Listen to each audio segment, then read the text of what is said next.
এক নাম্বার, যারা একটু পড়াশোনা করেন মাশাআল্লাহ, তারা এইটা পড়বেন, সৈয়দুল ইস্তেগফার। সৈয়দুল ইস্তেগফার আমার সাথে বলবেন, আল্লাহুম্মা আনতা রব্বি লা ইলাহা ইল্লা আনতা খলাকতানি আনা আবদুক ওয়া আনা আলা আহদিক ওয়া ওয়া'দিকা মাস্তাতা'ত আউযু বিকা মিন শাররি মা সানা'ত আবুউ লাক বিনি'মাতিকা আলাই ওয়া আবুউ বিযামবি ফাগফিরলি ফাইন্নাহু লা ইয়াগফিরুয যুনুবা ইল্লা আনতা।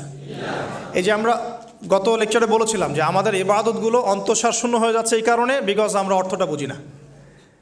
এই যে দোয়াটা আপনি করলেন, নবী সাল্লাল্লাহু আলাইহি ওয়াসাল্লাম বলেছেন যে এই দোয়া পড়ার পরে যদি কেউ সকালে পড়ে রাত্রের আগে মারা যায়, জান্নাতে চলে যাবে ইনশাআল্লাহ।